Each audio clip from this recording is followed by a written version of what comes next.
بسم اللہ الرحمن الرحیم۔ تو آج ہم انشاءاللہ اوتھیلو کی سمری کریں گے۔ اوتھیلو کی سمری ہم اردو میں آپ لوگوں کے ساتھ شیئر کریں گے تاکہ آپ لوگوں کو سمری کی تیاری میں آسانی ہو اور اس میں مشکل نہ ہو۔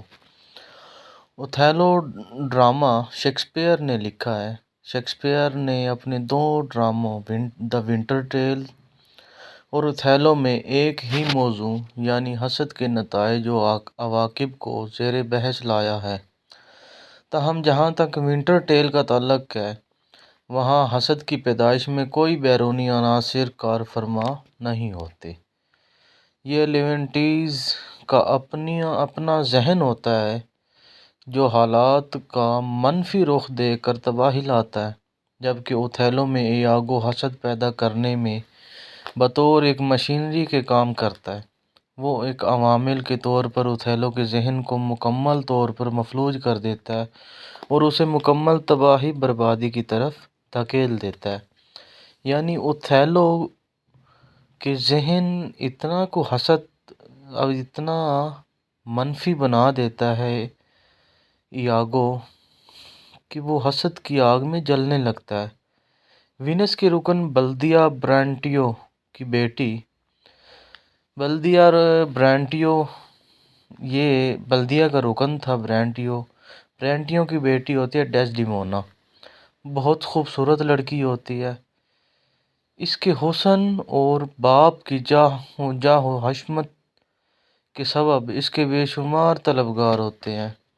یعنی یہ اتنی خوبصورت ہوتی ہے اور اس کے باپ کا جو منصب اتنا بڑا ہوتا ہے، اس کی وجہ سے بہت سے لوگ اس کے طلبگار ہوتے ہیں، یعنی اس کے امیدوار ہوتے ہیں، اس سے شادی کرنا چاہتے ہیں، لیکن بجائے وینس کے کسی گورے ہم وطن کے وہ اپنے باپ کے منظور نظر ایک حبشی کو دل دے بیٹھی۔ اس کا انتخاب اوتھیلو گو سیاہ فام تھا۔ اوتھیلو ایک سیاہ فام یعنی حبشی تھا، لیکن شجاعت کے ہر مروجہ معیار پر پورا اترتا تھا۔ ترکوں کے خلاف بے شمار معرکوں میں قائدانہ صلاحیتوں کا مظاہرہ کرنے پر اسے وینس کی افواج کا سالار بنا دیا گیا۔ ریاست میں اسے بہت اعلیٰ مرتبہ حاصل تھا اور عام شہری بھی اس کی عزت کرتے تھے۔ اوتھیلو نے زندگی کے نشیب و انداز بڑے قریب سے دیکھے تھے۔ جب وہ اپنے معرکوں کی سرگزشت بیان کرتا، ڈیسڈیمونا اس کی محبت میں کھو جاتی، یعنی اس کی اسیر ہو جاتی۔ اس کا غلام بنا کر بیچا جانا، ملک کی خاک چھاننا، ایک کے بعد دوسری مصیبت سے نبرد آزما ہونا، مسلسل پیچ و دریچ معرکوں میں وحشی قبائل سے ٹکرانا، یہی اس کی داستان حیات تھی۔ یعنی یہ سب جب ڈیسڈیمونا کو یہ سناتا تو وہ اس کے لفظوں کی غلام ہو جاتی، اس کے ساتھ ہمدردی کرتی، اس سے محبت کرنے لگی۔ ڈیسڈیمونا کی نوعمری اور رومانیت اسے زور و تخیل سے اوتھیلو کی داستانوں میں اس کے ہم رکاب کر دیتی۔ وہ اس کے مصائب پر آنسو بہاتی اور مصیبت ٹل جانے پر سکھ کا سانس لیتی۔ رفتہ رفتہ یہ ہمدردی شناسائی اور پھر محبت میں بدل گئی۔ اوتھیلو اور ڈیسڈیمونا کا عہد و پیمان خفیہ نکاح پر منتج ہوا۔ یعنی ڈیسڈیمونا اور اوتھیلو یہ دونوں ایک خفیہ نکاح کر لیتے ہیں، یعنی خفیہ شادی کر لیتے ہیں۔ اگرچہ ڈیسڈیمونا کے باپ برانٹیو نے اسے کافی آزادی دے رکھی تھی، لیکن کسی ہم نسل اور ہم مرتبہ نوجوان کی بجائے اوتھیلو کے انتخاب نے اسے حیران و پریشان کر دیا۔ شادی کے منظر عام پر آنے کے بعد برانٹیو نے کونسل میں استغاثہ کیا کہ اوتھیلو نے اس کے اعتماد کو دھوکہ دیا ہے اور پھر اس شادی کو باپ کی رضامندی بھی حاصل نہیں، چنانچہ اسے منسوخ کر دیا جائے۔ اتفاق سے انہی دنوں قبرص پر ترکوں کے حملے کی خبر آئی۔ مقابلے کے لیے سب کی نظر انتخاب اوتھیلو پر ٹھہری، چنانچہ دو حیثیتوں میں مجلس کے روبرو حاضر ہوا۔ ایک جلیل القدر منصب یعنی افواج کی سپہ سالاری کا امیدوار تھا اور ساتھ ہی اسے برانٹیو کے استغاثہ کا جواب بھی دینا تھا۔ مجلس میں برانٹیوں کا دعویٰ غیر منطقی، جذباتی، دھند میں ملفوف اور غیظ و غضب کی تاریکی لیے ہوئے تھا۔ دوسری طرف اوتھیلو کا جواب صاف، سیدھا اور مبالغہ آرائی سے پاک، ٹھوس دلائل پر مبنی تھا۔ اس کی بیوی یعنی برانٹیوں کی بیٹی نے اوتھیلو کے حق میں مجلس کے روبرو بیان دیا۔ یعنی برانٹیو کی بیٹی ڈیسڈیمونا نے مجلس میں روبرو بیان دیا کہ مجھے اپنے خاوند سے محبت ہے، وہی محبت جو میری والدہ کو میرے والد سے تھی۔ برانٹیو نے مایوس ہو کر شکست تسلیم کی اور بیان دیا کہ میں اپنی بیٹی کو اس شخص کے حوالے کرتا ہوں، یہ اس سے بے حد محبت کرتی ہے، یہ میری حد سے زیادہ آزادی کا نتیجہ ہے جو میں نے اپنی بیٹی کو دے رکھی تھی۔ شکر ہے کہ میری کوئی اور بیٹی نہیں ہے ورنہ مجھے اسے قید کرنا پڑتا۔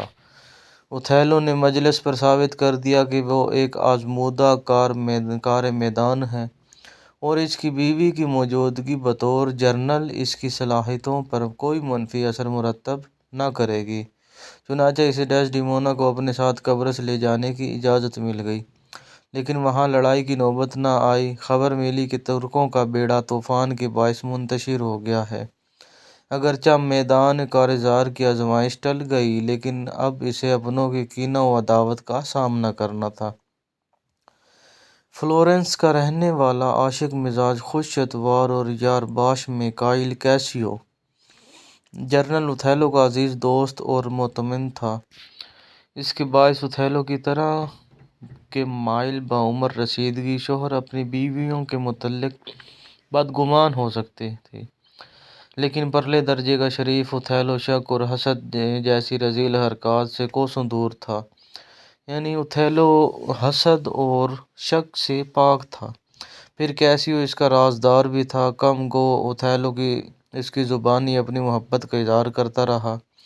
چنانچہ کیسیو اور ڈیسڈیمونا میں ایک نوع کی بے تکلفی بھی تھی، وہ اس کا شریک حرف و حکایت بھی تھا۔ اوتھیلو نے حال ہی میں اسے اپنا نائب مقرر کیا تھا۔ اوتھیلو کی فوج میں ایک شخص ایاگو بھی تھا جس کی مدت ملازمت کیسیو سے زیادہ تھی، یعنی ایاگو کیسیو کا سینئر تھا۔ وہ اوتھیلو کی نیابت اپنا حق سمجھتا تھا، یعنی اوتھیلو کی نائب اوتھیلو کا بننا وہ اپنا حق سمجھتا تھا۔ وہ اکثر کیسیو کے ساتھ طعن و تشنیع کے لہجے میں گفتگو کرتا، علم و حرب پر اس کی معلومات نوخیز لڑکیوں سے زیادہ نہیں۔ وہ کہتا کہ یعنی کہ یار تو اتنا بھی علم نہیں رکھتا جتنی ایک نوخیز لڑکیاں، نوجوان لڑکیاں رکھتی ہیں۔ ایاگو کے دل میں ایک بے بنیاد شک یہ بھی تھا کہ اوتھیلو کے اس کی بیوی کے ساتھ مراسم ہے۔ اس کے سازشی دماغ نے انتقام کا منصوبہ بنایا جو بالآخر اوتھیلو اور ڈیسڈیمونا کی تباہی پر منتج ہوا۔ چار چال بازیاں گو انسانی نفسیات کا نواز تھا کہ ذہنی اور روحانی اذیتوں میں سے سخت ترین وہ شک ہے جو خاوند کے ذہن میں بیوی کی وفاداری کے متعلق پیدا ہوتا ہے۔ اسے کوئی پرواہ نہ تھی کہ اس کی سازش کیا کل کھلاتی ہے اور کیسیو اوتھیلو کی جانوں پر کیا گزرتی ہے۔ قبرص میں اوتھیلو اور اس کی بیگم کے اعزاز میں جشن کا اہتمام ہوا۔ اوتھیلو نے کیسیو کی ذمہ داری سونپی کہ سپاہی اپنی سرمستی اور معیش و نوشی میں عام شہریوں کے لیے کوئی مسئلہ کھڑا نہ کریں۔ یہ جام رات لنڈھانے اور اپنے جنرل اوتھیلو کے ساتھ وفاداری کا اظہار کی رات تھی۔ ایاگو نے اپنی سازش کا آغاز کیا۔ اوتھیلو کی وفاداری کے نام پر ہلا شیری دے کر کیسیو کو اس ظرف سے زیادہ پلا دی۔ یعنی اوتھیلو کی وفاداری کے نام پر ایاگو نے کیسیو کو زیادہ شراب پلا دی۔ اس نے مدہوشی میں ڈیسڈیمونا کی تعریف شروع کر دی۔ ایاگو کے سکھائے ایک شخص نے بیگم کی شان میں گستاخانہ کلمات کہے۔ اس پر لڑائی شروع ہو گئی۔ ایک معتبر افسر مونٹیو جو لڑائی رکوا رہا تھا زخمی ہو گیا۔ ایاگو نے خطرے کی گھنٹی بجا دی اور یوں ایک معمولی جھگڑے کو بلوے کا رنگ دے دیا۔ گھنٹی کی آواز سن کر اوتھیلو ہتھیار لگائے موقع پر پہنچ گیا۔ اسی اثنا میں کیسیو کو نشہ اگرچہ کم ہو گیا لیکن اتنا ضرور باقی تھا کہ وہ شرمندگی پر غالب نہ آ سکا۔ چنانچہ اس نے اوتھیلو کے سوالات کا جوابات دینے کے بجائے چپ سادھ لی۔ اوتھیلو نے یاگو سے پوچھا۔ اس نے جان بوجھ کر ایسا انداز اختیار کیا ہے گویا وہ کیسیو کا قصور چھپا رہا ہو، لیکن ساتھ ہی اس نے کیسیو کو نہ صرف قصوروار ٹھہرایا بلکہ رائی کو پہاڑ بنا کر پیش کر دیا، یعنی ایک چھوٹے سے جھگڑے کو بہت بڑا بلوا، بہت بڑی لڑائی کے طور پر پیش کر دیا۔ اوتھیلو کو قواعد و ضوابط کا پابند تھا۔ کیسیو کو عہدے سے معزول کر دیا، اسے عہدے سے ہٹا دیا۔ یہ ایاگو کی پہلی کامیابی تھی۔ کیسیو اب بھی ایاگو کی چال نہ سمجھ سکا اور اسی سے مشورے طلب ہوا کہ جنرل کی ناراضگی کس طرح کم کی جائے۔ ایاگو نے مشورہ دیا کہ وہ ڈیزڈیمونا کی معاونت طلب کرے۔ اوتھیلو اپنی بیوی کی بات نہ ٹالے گا۔ ڈیزڈیمونا نے نہ صرف کیسیو کی سفارش کی بلکہ اڑ گئی کہ سزا قصور سے کہیں زیادہ تھی اور اسے جلد از جلد بحال ہونا چاہیے۔ جذبات میں آ کر وہ کہہ بیٹھی کہ اسے حد پرسوں تک بحال کر دو، یہ تمہاری محبت کا امتحان ہے۔ اوتھیلو بھی مان گیا کہ میں اسے ضرور بحال کر دوں گا، صرف اتنا کہ مدت پر زور نہ دو، یہ مجھ پر چھوڑ دو۔ ادھر کیسیو اپنی بلانوشی اور بے قابو ہو جانے پر پشیمان تھا۔ اسے سمجھ نہ آتی کہ اپنے سپہ سالار سے کس طرح معافی مانگے۔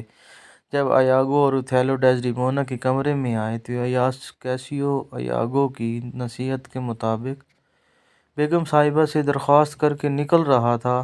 ایاگو نے گودبی زبان میں لیکن اوتھیلو کو سنانے کے لیے کہا، میں پسند نہیں کرتا۔ اس وقت اوتھیلو نے اس نعرے پر دھیان نہ دیا۔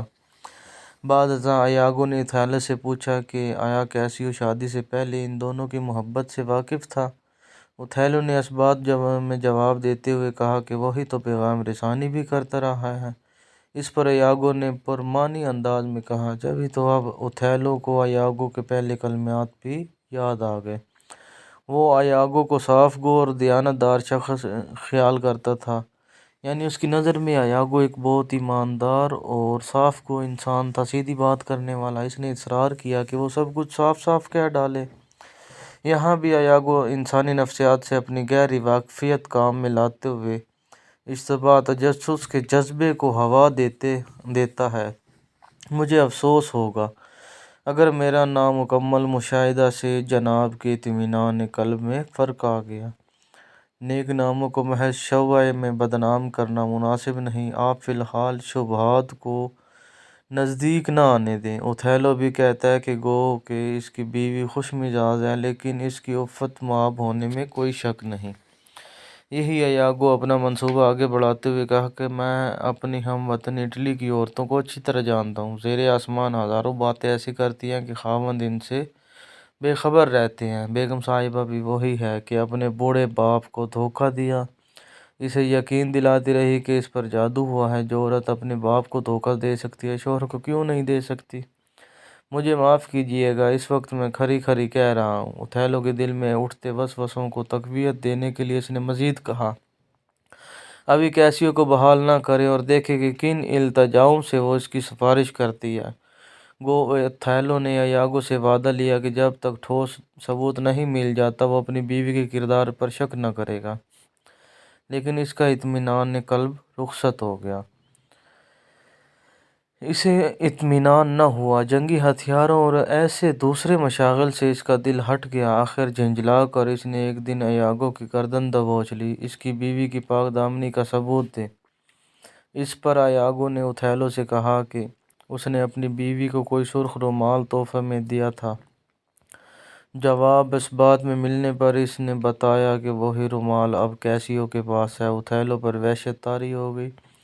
رومال اس کی بے وفائی کا ثبوت بنا۔ اوتھیلو نے اپنی بیوی کا گلا گھونٹ کر اسے مار ڈالا۔